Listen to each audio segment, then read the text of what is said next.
सारी एक्टिविटीज़ को कोऑर्डिनेट करने का फंक्शन होता है नर्वस सिस्टम का।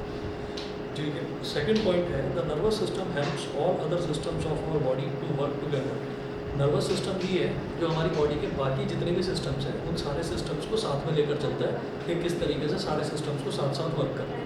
ठीक है, उसके बाद देखिए जब हम नर्वस सिस्टम की बात करते हैं तो नर्वस सिस्टम की यूनिट क्या होती है। यूनिट का मतलब क्या है कि नर्वस सिस्टम सबसे छोटी किस यूनिट से मिलकर बना है। जैसे हम बोलते हैं ना कि जो टिश्यूज़ हैं वो सेल्स से मिलकर बने हैं, मतलब ह्यूमन बॉडी की अगर हम बात करें या प्लांट बॉडी की बात करें तो उनमें जो सबसे छोटा जो यूनिट होती है उसको सेल बोलते हैं। तो इसी तरह से जो नर्वस सिस्टम है उसमें जो सबसे छोटा सेल है उसको न्यूरॉन बोला जाता है।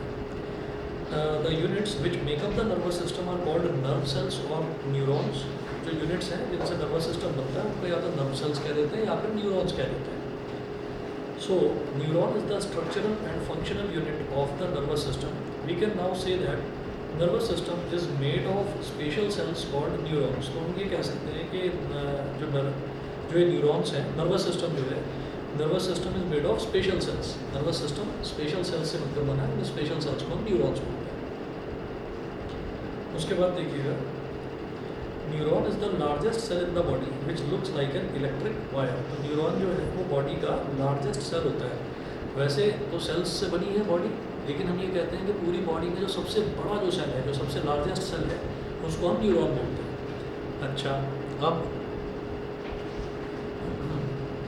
उसको न्यूरॉन बोलते हैं। तो जरा देखिएगा न्यूरॉन का जो डायग्राम है वो कैसा है। तो ये बना रखा है, यहाँ पर डायग्राम भी बना कर दिखाऊंगा।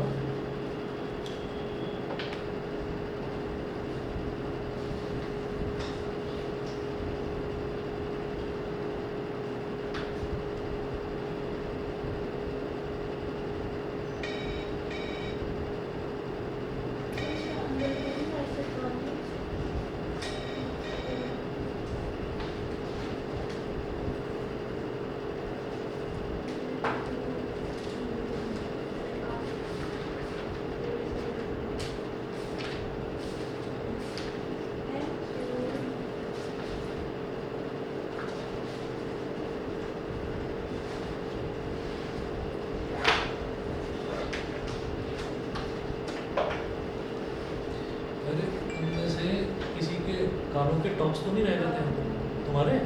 ठीक है, तो वो अभी आज ले जाओ, वो यहाँ रखे हुए थे इसमें जहाँ पेन। ठीक है, ले जाओ।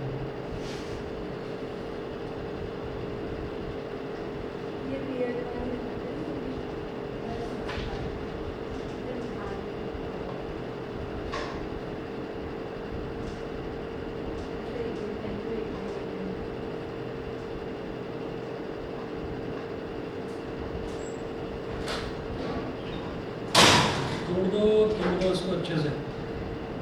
सर यही है तोड़ने वाला। नोटबुक वगैरह कहाँ है तुम्हारी? ऐसे खाली आता है सर नोट्स, लेकिन फिर भी कुछ तो मैं लिखवाता हूँ, कुछ तो नोट किए ही करेंगे ना। मैथ्स वाले दिन भी ऐसे ही आ रहे थे। नहीं सर, मैथ्स वाले दिन भी क्या था? अच्छा,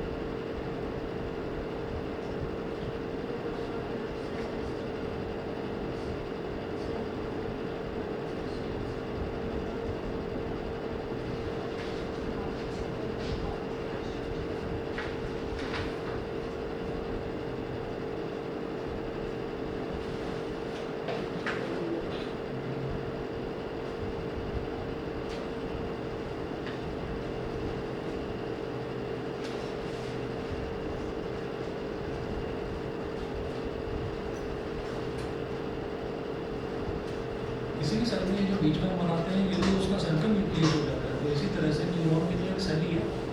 तो नर्वस सिस्टम का जो सबसे छोटा यूनिट है उसको न्यूरॉन बोल देते हैं। तो ये उस न्यूरॉन का न्यूक्लियस हो गया। उसके बाद न्यूक्लियस के चारों तरफ जो मटीरियल होता है पूरा उसको हम बोल देते हैं साइटोप्लाज्म। कल मेरे मैथ्स का पेपर है।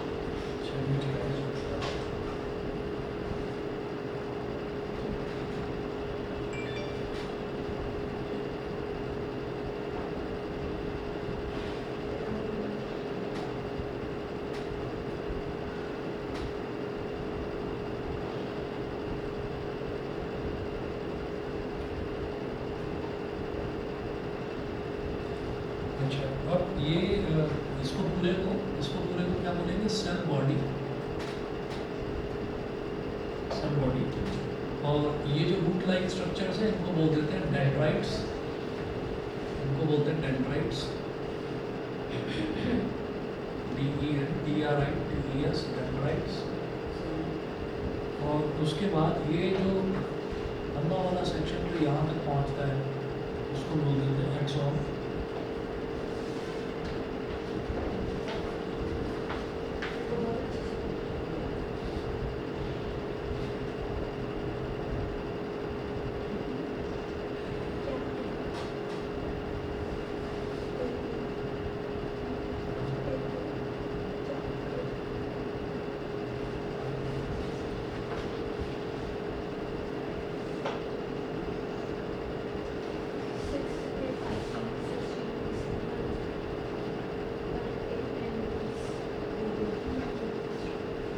इसको बोल देंगे एक्सॉन। और जो छोटे छोटे कवरिंग्स इस पर चढ़ी हुई है उसको कवरिंग्स को बोलेंगे myelin sheath, MYELIN, myelin sheath. Sheath मतलब covering for insulation and protection, for insulation and protection. Insulation और प्रोटेक्शन के लिए। तो ये पूरा डायग्राम आपका हो गया न्यूरॉन का। तो अब इसके बाद नेक्स्ट पेज पर देखिएगा, पेज नंबर 19 पर आ जाएगा। है बेटा, समझा नहीं? अच्छा वो बना रहा हूँ।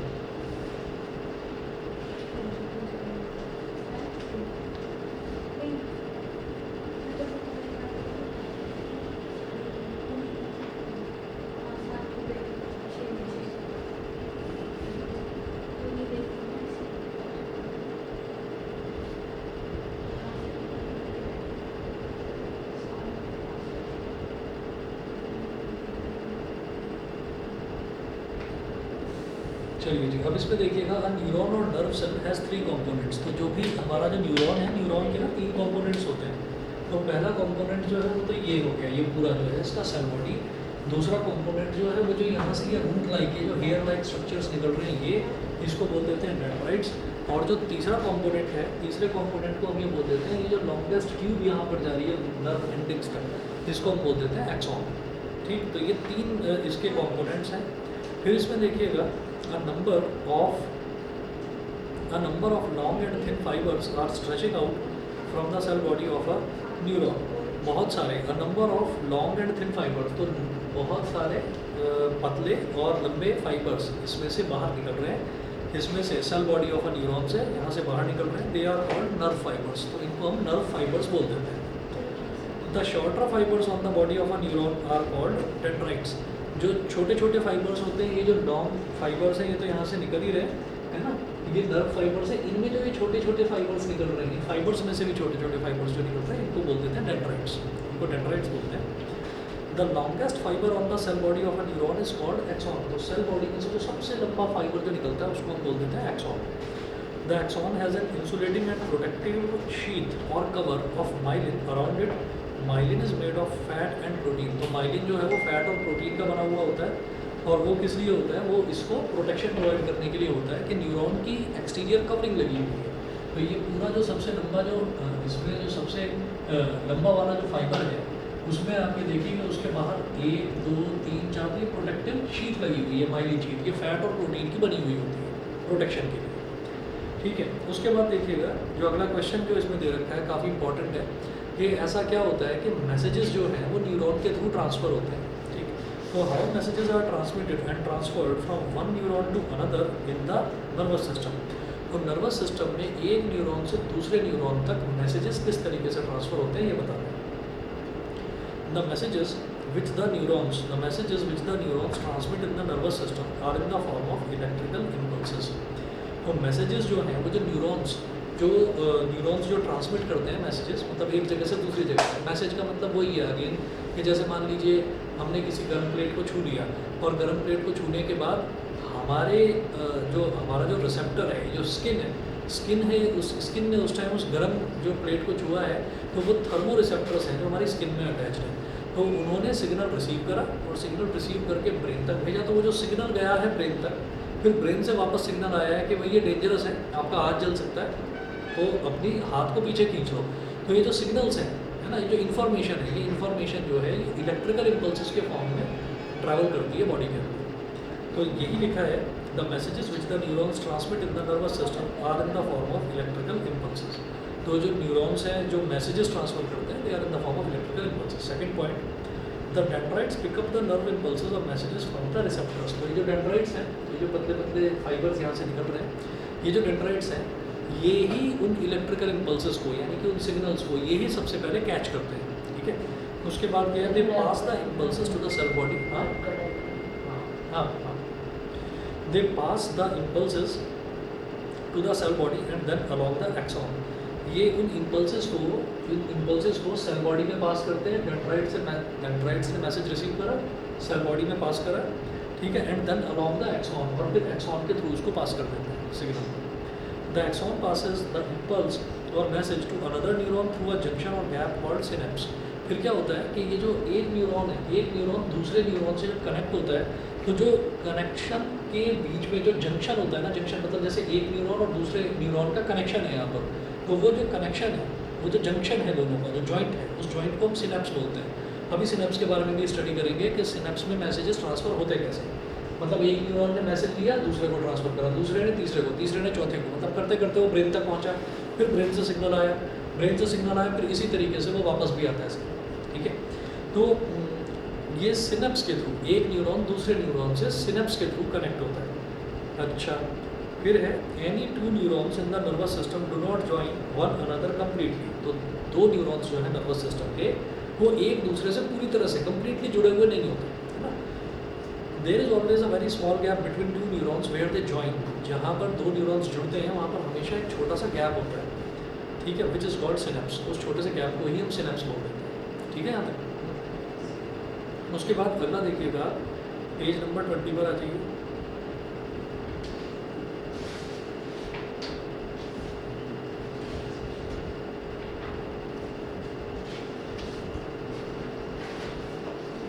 सर मेरे पास आए थे आपके, आपने उल्टे सीधे भेजे हैं नंबर वाइज।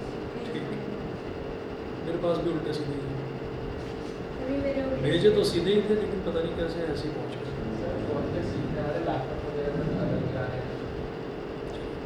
चलिए जी, अगला देखिएगा, पेज नंबर 20 पर है, the nerve impulses are carried over this small gap between a pair of neurons by means of a chemical substance called neurotransmitter substance।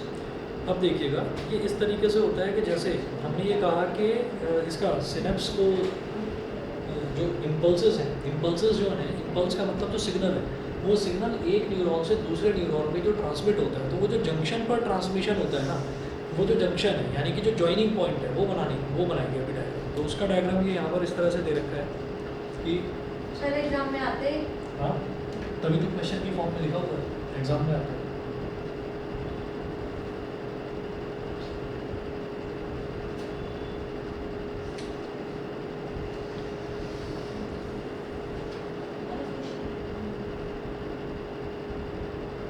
Diagram बना दो। दे रखा है इसमें।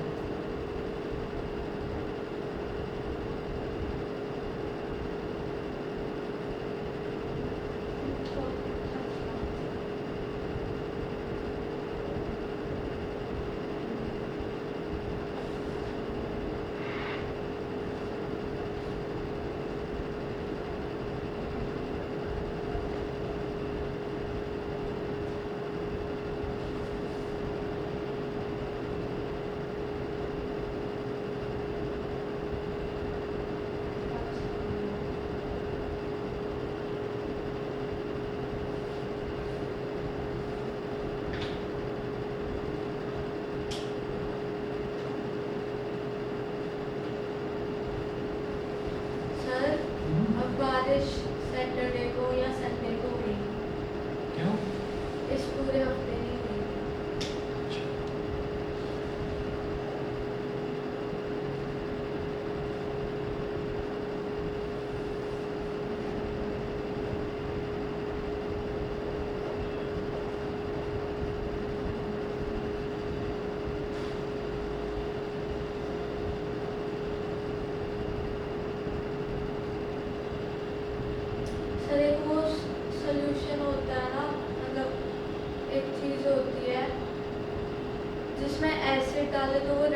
जाता है और बेस डाले तो फिर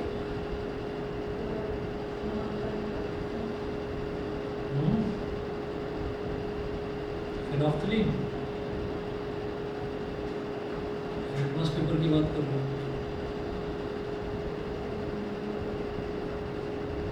लिटमस पेपर इंडिकेटर्स होते हैं अलग अलग तरीके के, लेकिन फिनोफ्थलीन जो है वो कलरलेस होता है।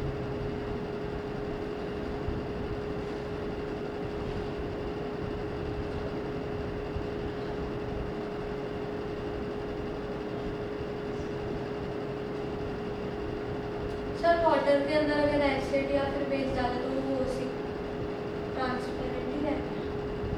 हाँ,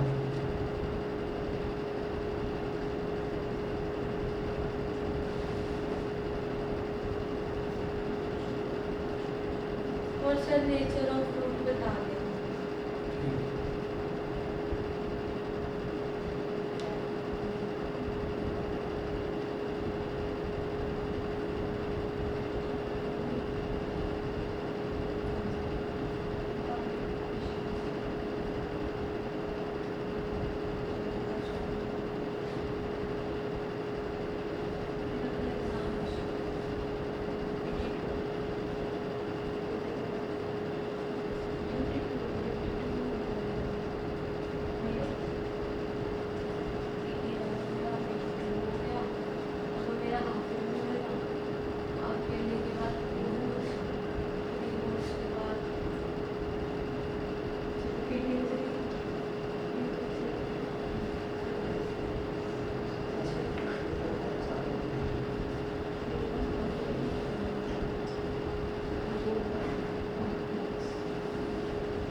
देखिए ये जो सब्सटेंस है ना, ये जो छोटे छोटे आपको केमिकल सब्सटेंसेस नजर आ रहे हैं, इनको हम बोलते हैं न्यूरो ट्रांसमीटर।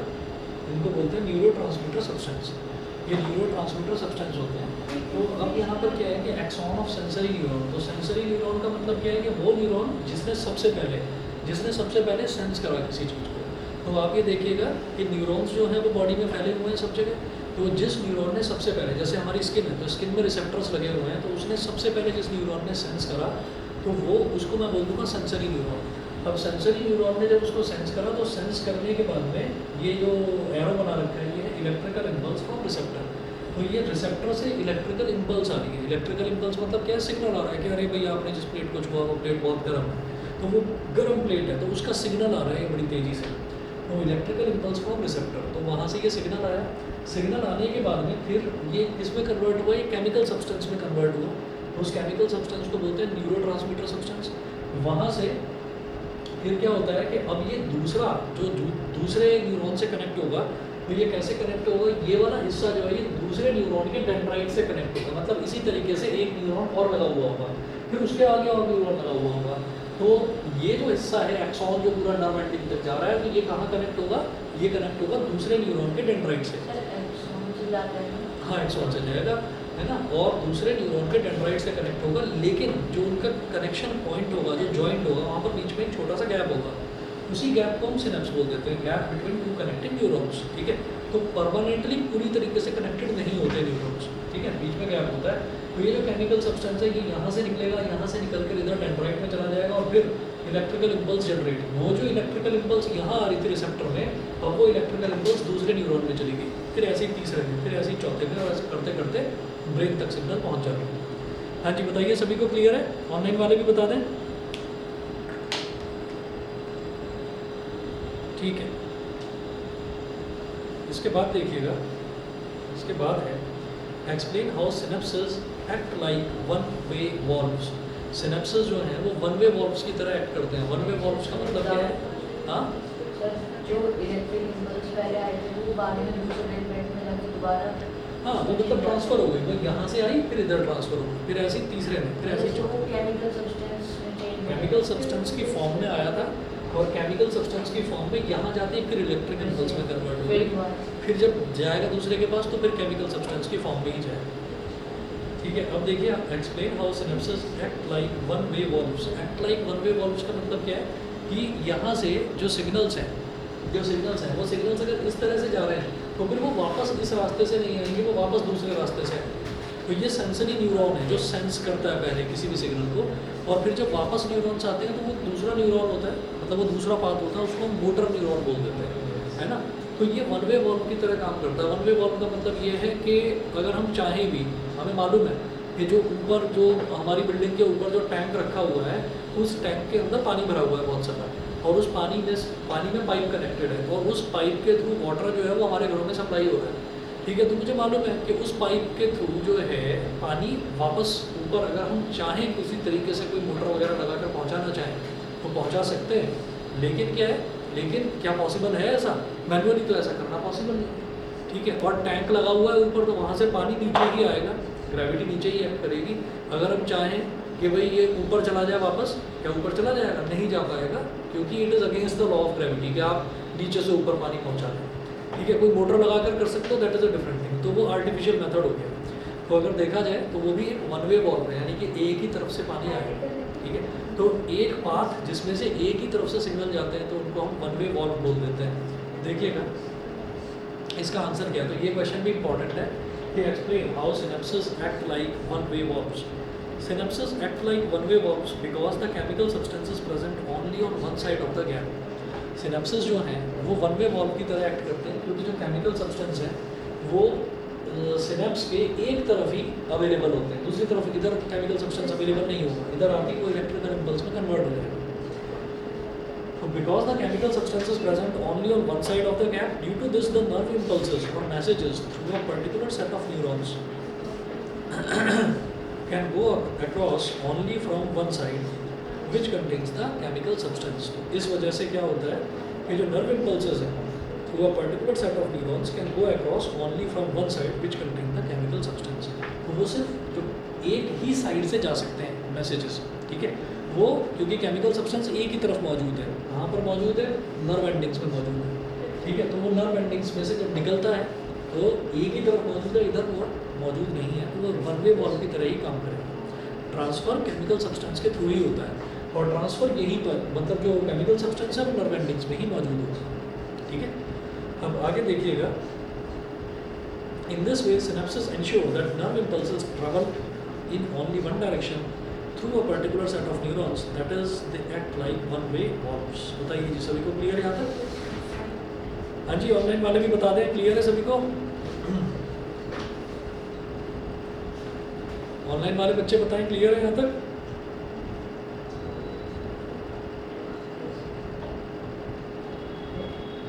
चलिए अगला आइए पेज नंबर 21 पर।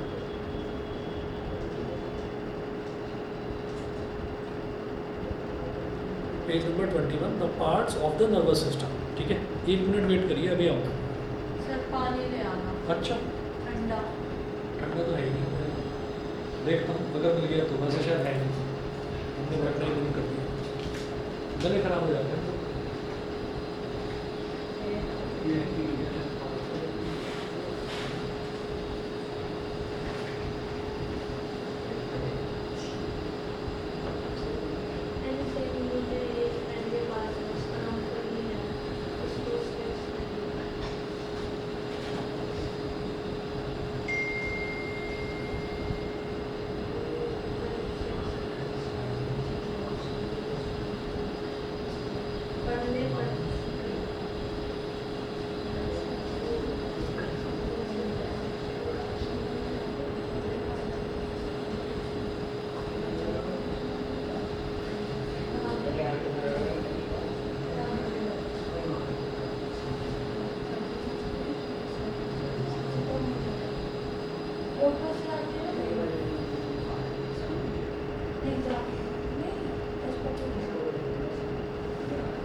अच्छा, इसके बाद अगला आप आइए पेज नंबर 21 पर, the parts of the nervous system.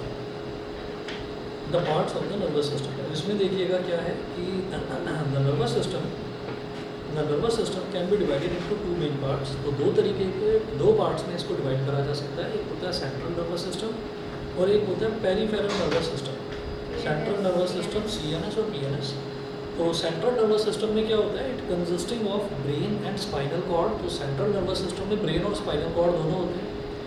Peripheral nervous system में क्या होता है, consisting of all the nerves of the body like cranial nerves, spinal nerves and visceral nerves. तो बॉडी की तीन तरीके के जो नर्व्स हैं, तो क्रैनियल नर्व्स, एक स्पाइनल नर्व्स और एक विस्करल नर्व्स। तो ये तीन तरीके के नर्व्स जो हैं ये आपका पेरिफेरल नर्वस सिस्टम में मिलेंगे। तो दोनों दोनों तरफ। अब देखिए नर्वस सिस्टम जो है, नर्वस सिस्टम को हमने दो पार्ट्स में डिवाइड कर दिया। क्या हुआ? अच्छा,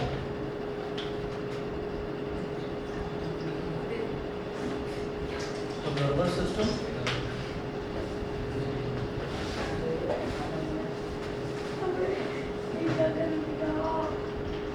नर्वस सिस्टम को हमने दो पार्ट्स में डिवाइड कर दिया। एक हो गया पेरिफेरल नर्वस सिस्टम और एक हो गया सेंट्रल नर्वस सिस्टम।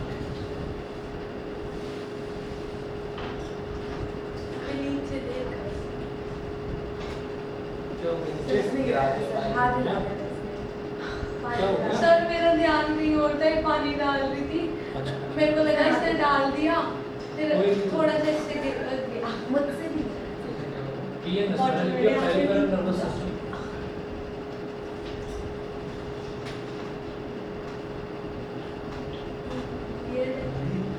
CNS हो गया central nervous system.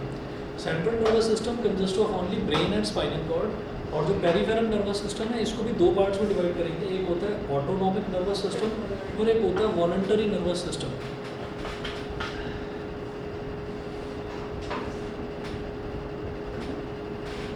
Autonomic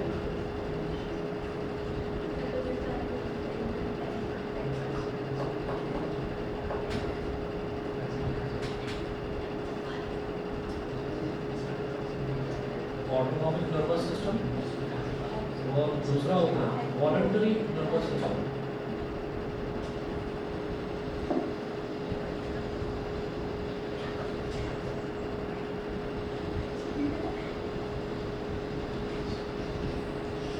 autonomic nervous system और वॉलंटरी नर्वस सिस्टम। अब आप ये देखिएगा यहाँ पर हमारे पास है ना पेरिफेरल नर्वस सिस्टम। तो पेरिफेरल नर्वस सिस्टम में क्या है, all the nerves of the body together make up the peripheral nervous system PNS, all the nerves of the body. तो बॉडी की जितनी भी नर्व्स हैं वो सारी की सारी मिलकर क्या बनाती है, पेरिफेरल नर्वस सिस्टम बनाती है, PNS बनाती है। जितनी भी नर्व्स हैं, नर्व्स मतलब जो नसें हैं, है ना वो। अच्छा, उसके बाद हम ये बोलते हैं कि they all enter or leave the central nervous system and the three types of nerves which make up the peripheral nervous system यानी कि PNS are spinal nerves, cranial nerves and visceral nerves. तो ये जितनी भी nerves हैं, चाहे spinal nerves हो, चाहे क्रैनियल नर्व्स हो, चाहे विस्करल नर्व्स हो, अभी इनको पढ़ेंगे अलग अलग क्या चीज़ है। तो ये जो नर्व्स हैं ये या तो एंटर करती हैं सेंट्रल नर्वस सिस्टम में या फिर सेंट्रल नर्वस सिस्टम में से बाहर निकलती हैं, enter or leave the central nervous system. उसके बाद देखिए spinal nerves. These nerves arrive from the spinal cord along most of the length of the spinal cord. So these nerves arise from the spinal cord along most of the length of the spinal cord and spread throughout the body except the head. तो ये जो spinal nerves हैं ये पूरे के पूरे spinal cord में फैली हुई होती हैं और पूरी स्पाइनल कॉर्ड में जो नर्व्स हैं ये सारी की सारी स्पाइनल नर्व्स ही हैं, लेकिन ये हेड में नहीं पहुँचती। ठीक है, हेड में ये स्पाइनल नर्व्स नहीं पहुँचती। They all carry both sensory and motor neurons and are described as mixed nerves. तो ये वाली जो नर्व्स हैं ये सेंसरी और मोटर न्यूरॉन, सेंसरी न्यूरॉन आप समझ गए ना, जो सिग्नल लेकर आता है रिसेप्टर से। रिसेप्टर क्या है, रिसेप्टर कुछ भी, चाहे हमारा स्किन है, चाहे आईज हो गई, चाहे ईयर हो गया, चाहे टंग हो गया, है ना। तो ये सारे जो हैं ये तो सारे रिसेप्टर्स हैं। तो रिसेप्टर्स से सिग्नल लेकर आने वाले neurons are called sensory neurons, और ब्रेन से वापस हमारी मसल्स तक या बॉडी के किसी भी पार्ट तक सिग्नल जो लेकर जाते हैं न्यूरॉन्स उनको बोलते हैं मोटर न्यूरॉन्स। स्लाइडिंग ग्लैंड से वो भी आप कहेंगे मोटर न्यूरॉन। हाँ, गस्टेटरी रिसेप्टर बोलते हैं ना उसको टंग जो है उसको गस्टेटरी रिसेप्टर बोला जाता है, क्योंकि हम कोई भी जो खाने की चीज़ है उसको हम टेस्ट करके, उसको हम टंग पर टच करके बता सकते हैं कि उसका स्वाद कैसा है, खट्टा है, मीठा है, नमकीन है, किस तरीके का है। अच्छा, सब कलर होता है क्या हुआ? स्पाइन में कलर होता है। अभी कलर वगैरह तो डिस्क्राइब नहीं है ऐसा कुछ, उनका कलर क्या होता है?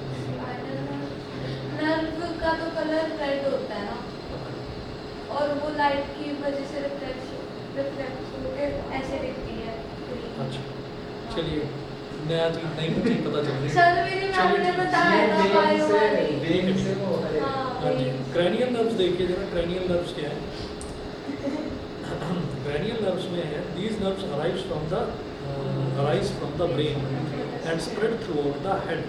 ठीक है, क्रैनियल नर्व्स जो हैं ये दे अराइज फ्रॉम द ब्रेन, ये ब्रेन में से निकलती है, and spread through out the head, ये हेड के अंदर जितने भी नर्व्स हैं वो सारी की सारी क्रैनियल नर्व्स कहलाती हैं।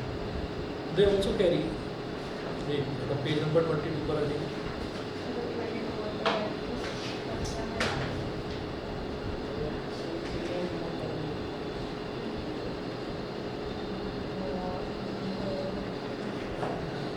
हाँ जी, they also carry sensory and motor neurons, तो इनमें ये सेंसरी और मोटर दोनों ही तरीके के न्यूरॉन्स को कैरी करते हैं।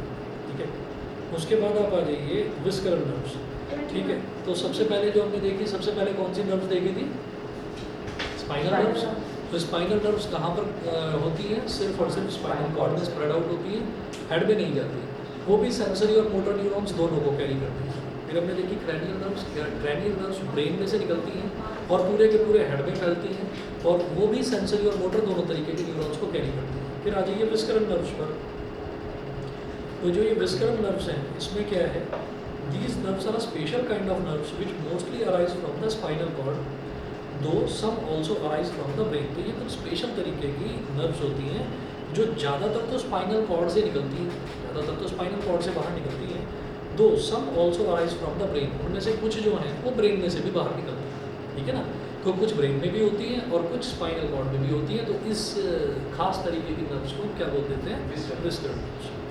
They are connected to the internal organs of the body and also carry both sensory and motor neurons. तो ये जो हैं ये बॉडी के इंटरनल ऑर्गन्स में कनेक्टेड होती हैं, और ये भी सेंसरी और मोटर न्यूरॉन्स जो हैं उनको दोनों को कैरी करती हैं। सर इनके एग्जांपल बता सकते हैं कि इनके सेंसरी और मोटर न्यूरॉन्स क्या होते हैं? कौन सा वाला?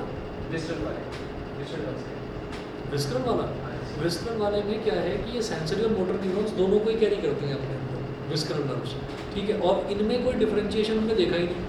हमने कहा कि चाहे विस्करल हो, चाहे क्रैनियल हो, चाहे स्पाइनल नर्व्स हो, तीनों ही नर्व्स वो दोनों ही तरीके के न्यूरॉन्स को कैरी करती हैं। बस इतना है कि विस्करल एक इस तरीके की नर्व है जो दोनों जगह मौजूद है, जो स्पाइनल में भी मौजूद है, जो कि ब्रेन में भी मौजूद है ना। तो ये विस्करल हो गया, समझ गए? चलिए जी, उसके बाद देखते हैं अगला टॉपिक है reflex action and reflex arcs. Reflex action and reflex arcs, अब ये क्या होता है? The simplest form of response in the nervous system is reflex action, the simplest form of response. तो हम ये कहते हैं नर्वस सिस्टम का जो सिंपलेस्ट फॉर्म ऑफ रिस्पॉन्स है, रिस्पॉन्स वही है कि हमको मान लीजिए हम क्रिकेट खेल रहे हैं, किसी ने बॉल फेंकी और हमने इधर से बैट से उसको हिट कर दिया, तो वो उसका एक्शन था और उसके बदले में ये हमारा रिस्पॉन्स था, है ना। तो हमने रिस्पॉन्स दिया। तो जो सिंपलेस्ट फॉर्म है रिस्पॉन्स का नर्वस सिस्टम में, उसको हम बोलते हैं रिफ्लेक्स एक्शन। ठीक है, सेकंड देखिएगा, रिफ्लेक्स एक्शन क्या होता है? रिफ्लेक्स एक्शन तुरंत निकलता है, तुरंत आता है, ये वो वाला एक्शन है। तो इसको बोलेंगे this is a rapid automatic response to a stimulus which is not under the voluntary control of the brain.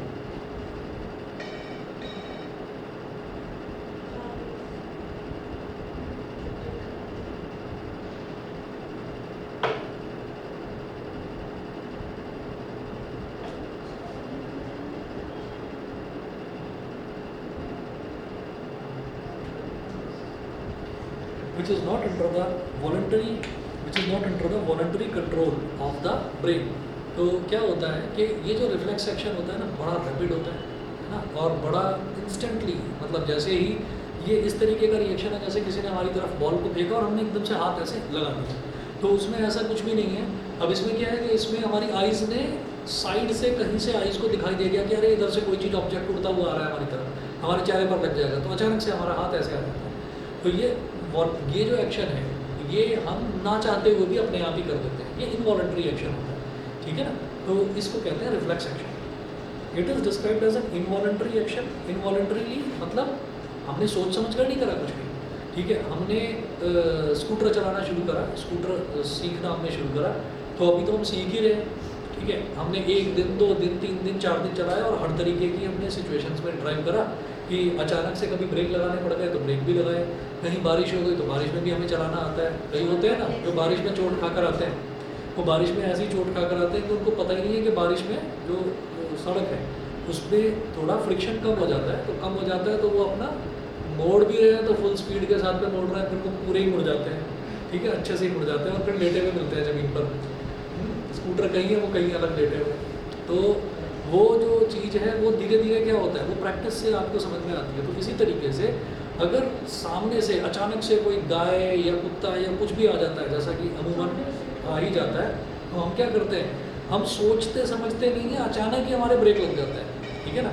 तो वो जो अचानक से ब्रेक लगना है वो क्या है, वो प्रैक्टिस से आपको प्रैक्टिस से वो चीज़ समझ में आ गई कि अब वो जो सिग्नल है वो आपके ब्रेन तक पहुंचा ही नहीं है, ठीक है। वो आपके जो रिसेप्टर्स हैं उन्होंने ही सेंस करके तुरंत वहीं के वहीं काम कर दिया। तो इस इनवॉलंटरी एक्शन को, मतलब ये सोच समझ कर किया गया एक्शन नहीं है, इस इनवॉलंटरी एक्शन को हम क्या बोलते हैं, रिफ्लेक्स एक्शन। सर ऐसा भी होता है कि कोई वो बात मतलब ब्रेन तक ले जाती है सीधा। जो रिफ्लेक्स एक्शन है वो मोस्टली ऐसे ही है, ठीक है ना। जितने भी रिफ्लेक्स एक्शन ऐसे ही हैं कि अचानक हम गाड़ी में बैठे हुए हैं और हमको दिखाई दे रहा है कि इधर से कोई बेवकूफ़ ऐसे चला हुआ आ रहा है, तो हमारा हाथ अपने आप ही ऐसे हो जाएगा, ठीक है। आपने देखा होगा कि अगर स्कूल में कभी किसी टीचर ने आपकी डंडी से पिटाई करी हो, है ना, तो वो डंडी से जनरली क्या करते हैं, पैर पर मारेंगे। वो पैर पर मारेंगे तो आपका पैर अपने आप ही ऐसे मुड़ जाएगा, तो वो आप सोच नहीं रहे हो कुछ भी, लेकिन अचानक से ही वो पैर मुड़ गया। तो इसका मतलब क्या है, this is called involuntary action. Sir हाँ जी। फिर और भी होता है, और भी होता है जो रिसेप्टर सिग्नल है, जो रिसेप्टर सिग्नल भेजते हैं और वो वाले कुछ टाइम पे होता है, और फिर ये वाला जो होता है ये तो और भी जल्दी होता है। ये बहुत जल्दी होता है, मैं बता रहा हूँ आपको, अभी आगे चलते हैं। देखिए, it is described as an involuntary action. Involuntary action है मतलब सोच समझकर कोई नहीं करता, एकदम से ये एक्शन हो जाता है, ठीक है।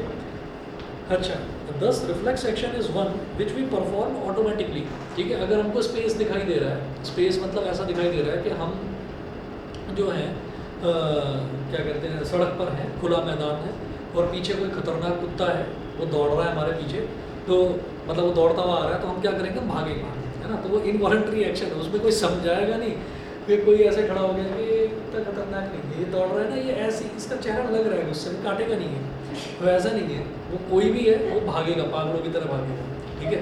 और अचानक अगर आप कहीं किसी बंद कमरे में और वहाँ पर कोई खतरनाक कुत्ता आ जाता है, भागने के कोई ऑप्शन नहीं है, तो वहाँ पर क्या होगा, वहाँ कितना भी डरपोक आदमी क्यों ना हो, वो उस कुत्ते को मारेगा ही मारेगा, ठीक है। तो वो इनवॉलंटरी एक्शन है, वो आप चाहकर नहीं कर रहे हैं, वो आप करेंगे ही, ऑटोमेटिकली परफॉर्म करेंगे। तो इस इनवॉलंटरी एक्शन को, नहीं तो फिर क्या बैठ जाओगे कि हाँ भाई आजा काट लें, खा जा लेते हैं, ऐसा थोड़ी करेंगे भाई। अगर आप टेबल पर कहीं बैठे हुए हैं, चेयर टेबल पर बैठे हुए हैं और बचने का और भागने का मौका नहीं है और आपको अचानक दिखाई दे जाता है कि सामने एक छिपकली है ना, या सामने एक सांप आ गया, तो आपके हाथ में जो भी है वही मारोगे ना उसको। तो this is called reflex action, involuntary action, है ना। ये नहीं करेंगे ऐसा। अरे मुझे 4 बजे से बड़ा क्या है, बहुत अच्छा, एक वीडियो भेजूंगा मैं, वो देखना। मुझे वो दिन याद आ गया जब मैं स्कूटी पे थी मुझे भी याद साथियों है। के साथ। So, moving away our hand on touching a hot plate is an example of reflex action. तो अपने हाथ को एक हॉट प्लेट पर टच करके और हाथ झटके से वापस चला जाना हाथ का, that is an example of reflex action. The pathway or route taken by nerve impulses in a reflex action is called the reflex arc. Is called the reflex arc. चलिए, ये रिफ्लेक्स आर्क का ये diagram है, इसमें आप ये देखिएगा, ये हाथ बना रखा है, पतला सा हाथ दिखाई देता है। तो यहाँ पर क्या है कि हमने हॉट प्लेट को छुआ और ये लिखा है हैंड पुल्ड अवे।